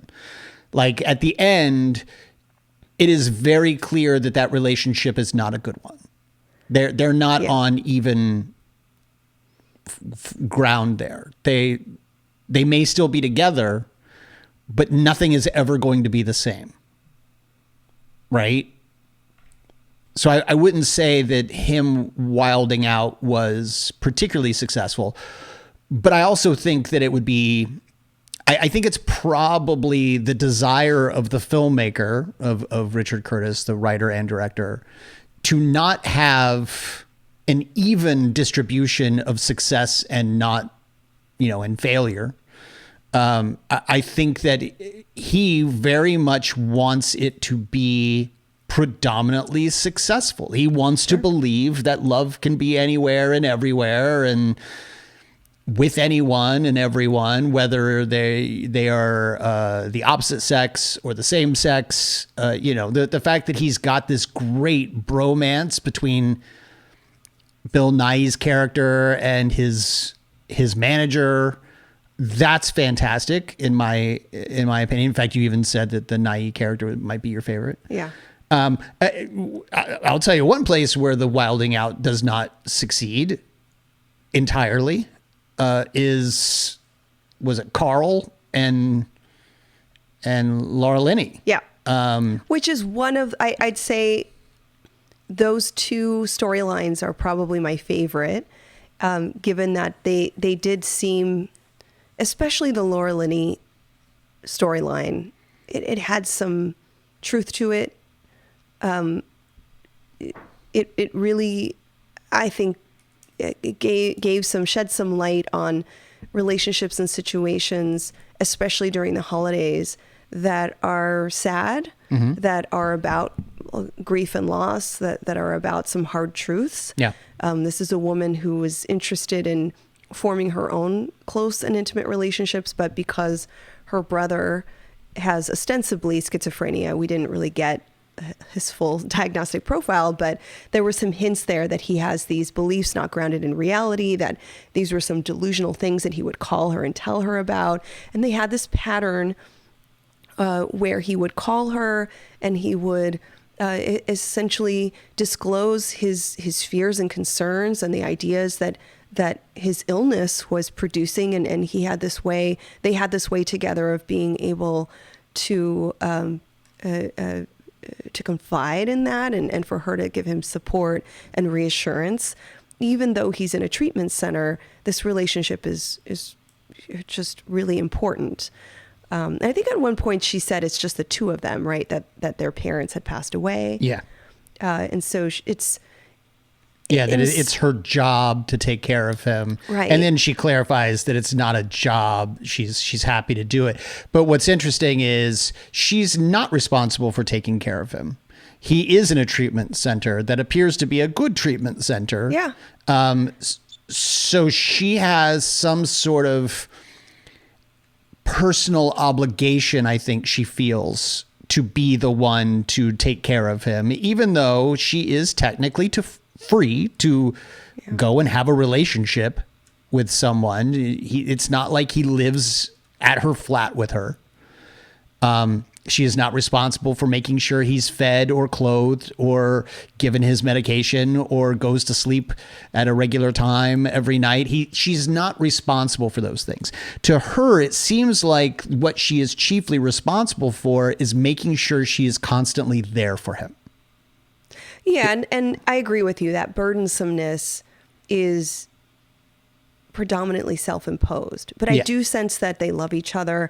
You know, I mentioned while we were watching the film, during the scene where the brother with schizophrenia raises his arm and tries to strike his sister is, in my opinion, wildly unrealistic. And I want to say a couple of things about that and elaborate a little bit about that. And as you do that, could you for the audience, could you explain why you saw certain things that made you say schizophrenia, and then why the lashing out would not fit into that? And again, the movie didn't say this, so I don't want to say for sure. I don't know if the writers had anything in mind. Yeah. And, as a consultant for scripts, I'll often tell writers, sometimes it's best to not give a diagnosis. This is a good example of that, actually, for a film that doesn't need you to know what psychiatric diagnosis this man has. Yeah. We learn he's in a treatment center or some kind of inpatient hospital or residential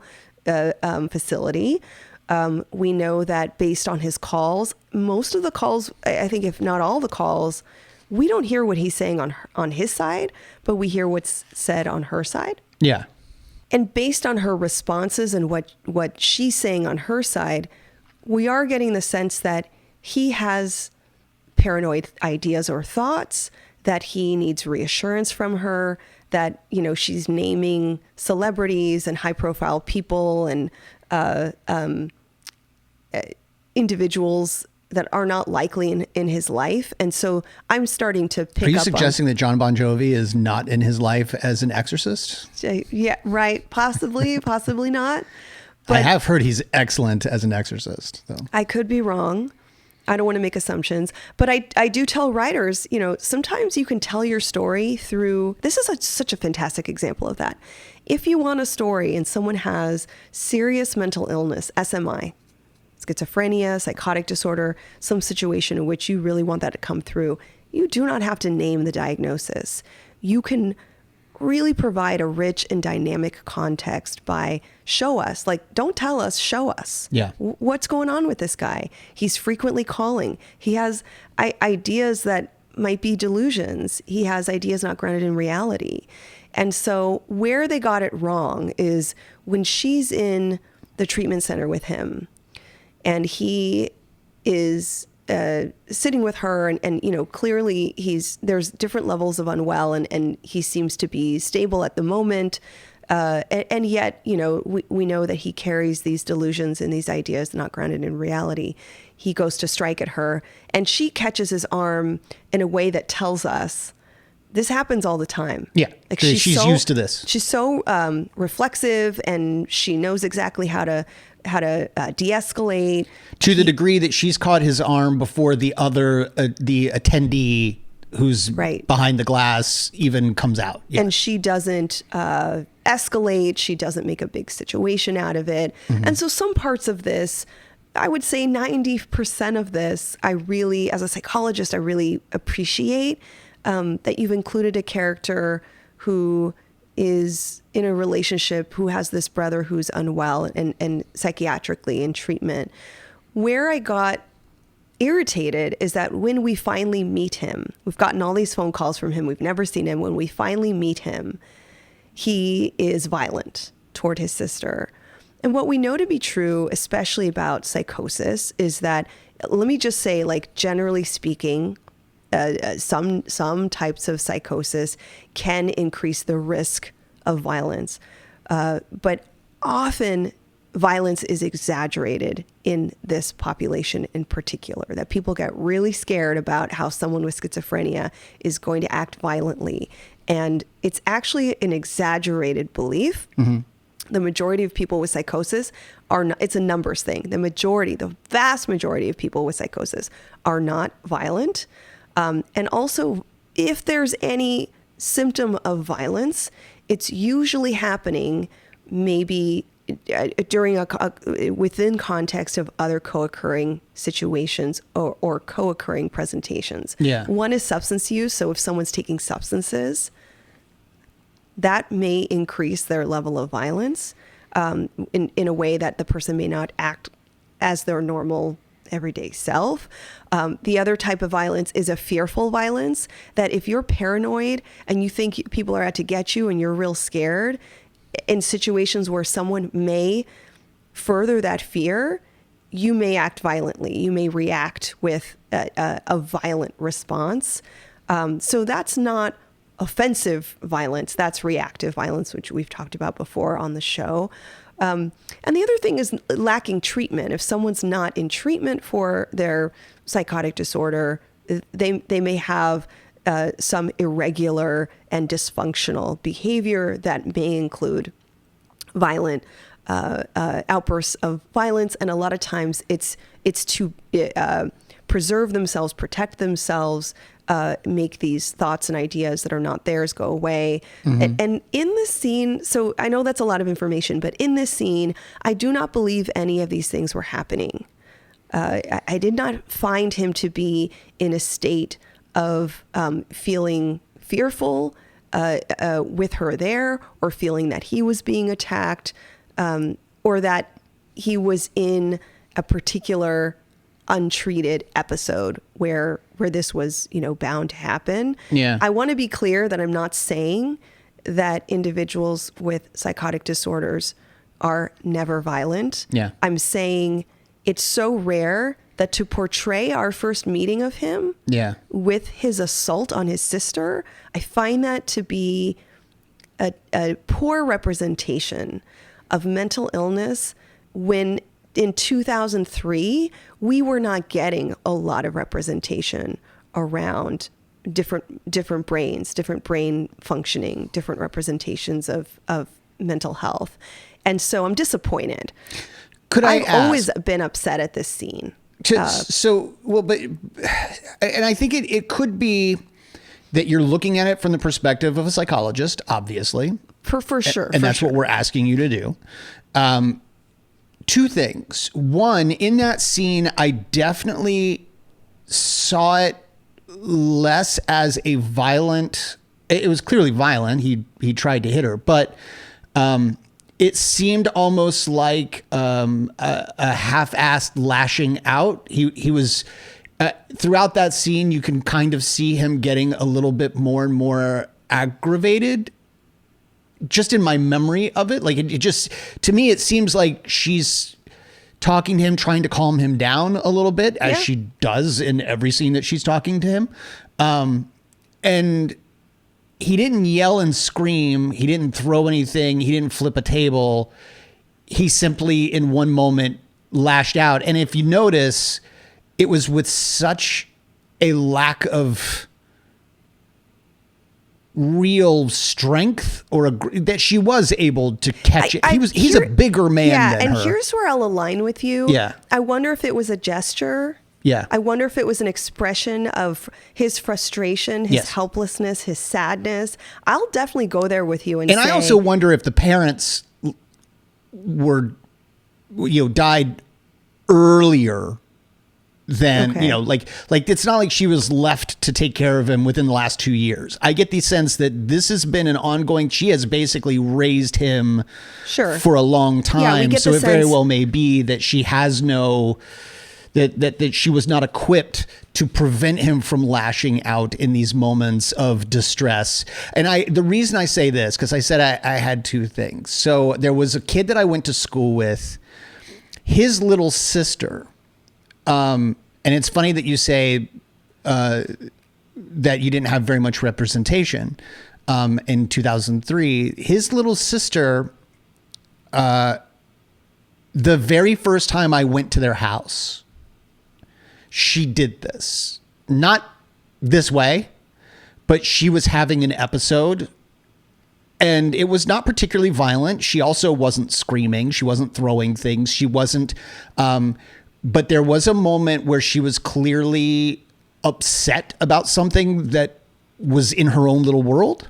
Like whatever she was doing or playing with. I think she was playing with something. How old was she roughly? She was probably 11 or 12. Okay. I think she was like 3 or 4 years younger than he was. Okay. And... But very much, mentally, she was not at an 11 or 12-year-old range. And there was a moment where she wasn't particularly verbal. So there was a moment where she sort of lashed out vocally for a moment. And I might be misremembering this because it was many, many years ago, but there was a moment where I feel like right before she took a swing, she hit herself and then took a swing. Okay. And I'm like, oh, and this is the very first time I went to his house. And he was like, oh, I'm so sorry. This happens sometimes. And I'm like, oh, that's fine. Which is why probably when I saw the movie in 2003, I'm like, oh, I relate to that. Like, I've seen that kind of thing happen. Can I interrupt you? This young girl was not diagnosed with schizophrenia or a psychotic disorder.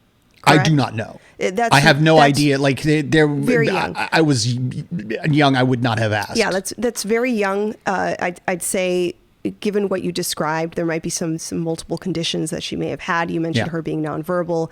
You mentioned some of the self-harming and potentially stimming behavior. Yeah. So, look, let me be clear. I'm not about to sit here and say I know what was going on with this young girl. Yeah. But I want to be clear because what you observed may have been some kind of physical outburst manifesting from maybe the helplessness or the overstimulation she may have felt. Who knows what was going on. But while I'm having a hard time sort of relating those situations, mainly because I think what you're describing is something more symptomatic of her situation. Oh, for sure. For sure. And that's why yeah. I said you're looking at this from the perspective of someone who knows. And I'm simply looking at it as someone who only knew enough at the time and probably even since then to kind of lump it in as a general, in a general pool of disabled or mentally, mentally ill, whatever, like, I can relate to that, and I can't. I didn't live with this situation, but I'm saying that's why I never really went. Yeah, that doesn't ring true to me. Sure, and I can, or that does ring true to you. Well, no, I just never. It neither rang true nor untrue to me. Right. Like it just sort of happened. And I've always noticed, even since 2003 when I saw it in theaters, that he doesn't really try hard to hit her. There is, I will say that, we're really giving a lot we're deconstructing this a bit too much. I'm not sure what the writing and what the acting it had in for us, what their intention was. But I will, where I align with you is there's this interesting, almost ritualistic restraint there, like a reaction that almost seems like an impulsive sort of thing that he may do as a gesture that she's waiting for and knows how to calm or how to de-escalate. And it ends up being a moment where I think the intention was for us to see like, wow, she really is the only one who can care for this guy, who really deeply cares for him. Yeah. And it's a touching moment. But again, I think with my meta awareness about his illness, I just felt like that stung a little bit. Like, did that have to happen that way? Or this portrayal could seem scary to people. Yeah. So I do appreciate what you said though about the fact that, because since you and I have done several panels on this sort of thing where we talk to writers of film and television and comics and animated series and whatever, you have brought up frequently in some of those panels that you want to make sure it's done correctly. And if you're not going to do it correctly, just don't give it a name. And I thought about that when I watched this one, and I'm cognizant of the fact that they didn't give it a name, but I thought you were going to come at it as, especially since during the review itself, you were like, yeah, this doesn't seem realistic to me. Like, I thought you were going to come at it, but then you're actually, to some degree, you said 90%, you're actually 90% happy with this scene because they didn't name it, right? Or the movie itself. Like, she didn't tell Carl, my brother has schizophrenia. And so I think I'm maybe turning around and saying, oh, actually, this wasn't handled all badly. Not at all. No. No, I think it was handled quite well. It's just kind of the decision-making around the brother striking or attempting to strike at her, or perhaps making a gesture that he's unable to control his impulses. Yeah, I do like that he doesn't continue to fight. No. He just lets it happen. Of the two of them, it's clear that when we talked about power dynamics, I actually think that she has more power in this relationship than he does. Oh yeah, absolutely. Right? And so that's the nuance of this movie, where I think in some of these relationships they do get it right. Not that there's an absolute right and wrong, but like where you really get drawn into the complexity and the heaviness and the burdensomeness of what she's going through. And I do think they humanize the brother. And he doesn't, he's talking on the phone quite a lot because he's giving her calls. Yeah. But when they're together, he's not particularly loquacious and going off verbally, So I'm not sure if maybe there are other conditions that he has in regards to his comorbid situation where there's co-occurring disorders or other types of disabilities or deficits that are not named. Yeah. And that's okay. I find that to be okay. Yeah. And you know, even in this conversation with you, because I've really, you know, the couple of times I've seen this movie, that scene is one that I've always hated. And in this conversation with you, I've actually grown a little bit of grace around it. That maybe it's meant to be much more than he's a violent schizo, you know, that awful phrase that people use. Yeah. But more around using the lens of he's unwell and has impulses and is dysregulated and perhaps stimming. You know, there might be all sorts of things happening with him. And maybe he feels so scared, he doesn't know what to do. And her gesture back is actually quite loving. Yeah. Yeah. For what it's worth.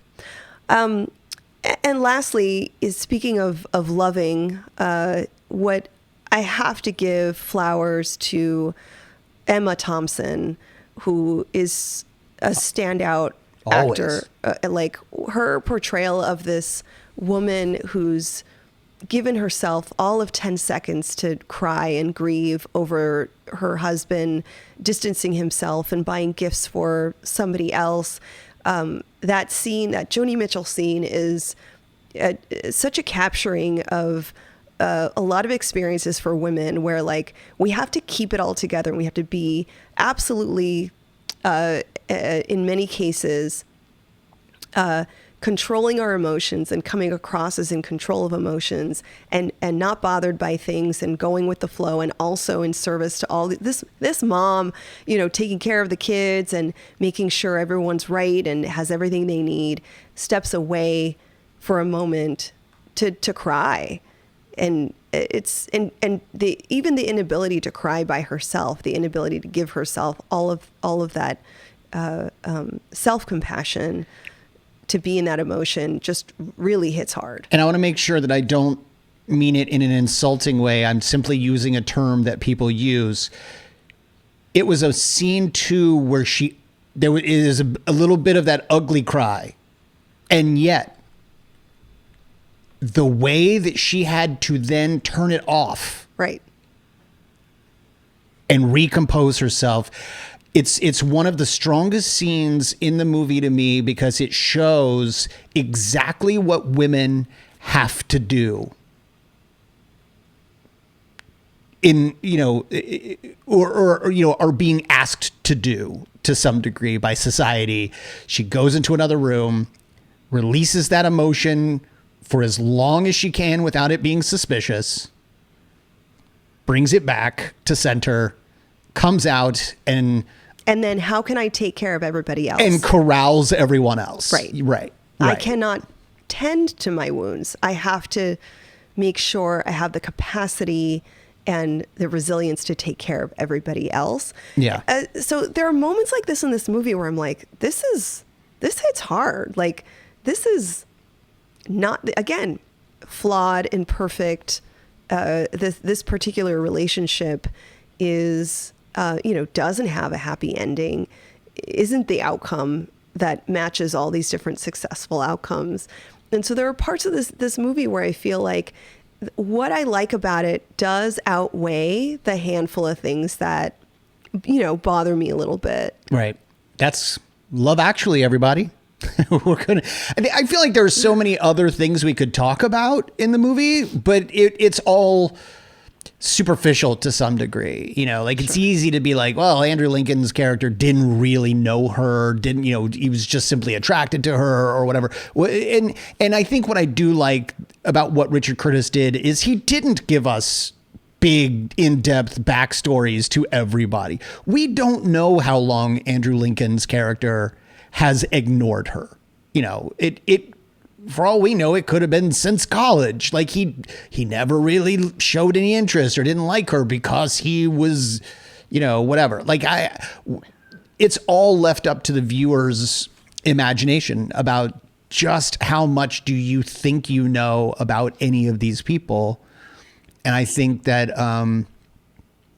that's just one of those things that I really like about it. It feels like a real story about real people, where it's not just a Hallmark romantic movie. It's messy, and this is just what the world looks like. And the fact that he bookends it with real people of multiple ethnicities, multiple cultures, multiple races and genders, and says, look, this is the world in which we live. It's messy.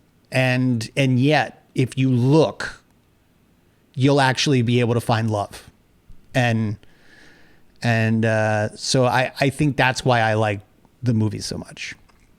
And now I've done my annual watch of it.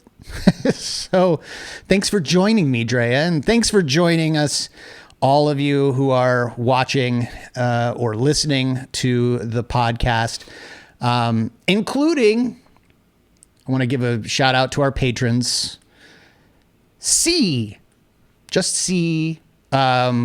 Dr. Jerome Anderson, Antonio Lopez, Christopher Daly, Hero's Journey Fitness, Todd Stashwick, Trevor Schwartz, Brian Kerr, Ben Martin, Mark Pepper, Frank Moeller, Swara Sali, and SK. Thank you all for being our patrons and for making this episode and all of our episodes possible. You can have your name called out. Just go to patreon.com/Arkham Sessions and join the $5 tier, and we will call you out in the next episode. Drea, why don't you tell the good folks where they can find you online? You can find me on socials, on Instagram. I was going to say on Insta or on Gram. Or on Gram. You can gram me on at Dr. Drea Psychology. And you can check out my website, drdreapsychology.com. You can find me online. I am on Instagram at B_Ward028. You can find us both at the Arkham Sessions. You can also email us, arkhamsessions@gmail.com. Join us on Facebook, all that fun stuff. Come find us on Discord. You can find that link in our Instagram bio, and then be sure to follow our family over at Fanbase Press. They would love to have you, and you're going to love their comics, their news, their podcasts. They're a one-stop shop for your entertainment geeky needs.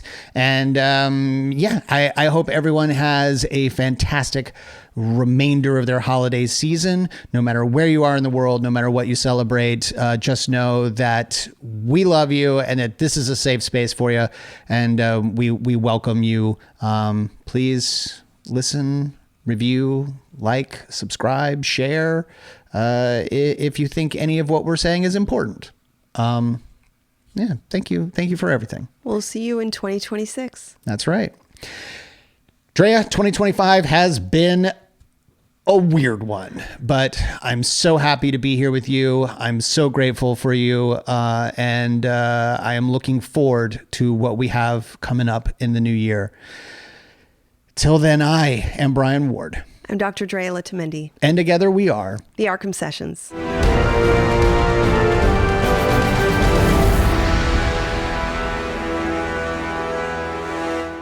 This is isn't it?